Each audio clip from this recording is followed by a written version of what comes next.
Hello everybody, today we'll talk about how to fix or how to solve FIFA Mobile. It's not working on your device.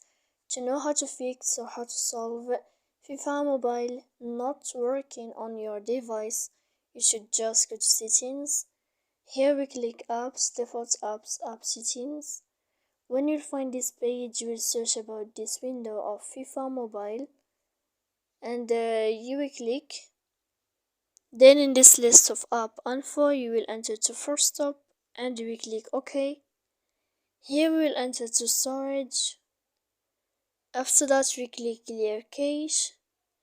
And in the end of all the steps, then you can turn off your phone. So please don't forget to support us by like and subscribe. See you next time in another video and thank you for your attention.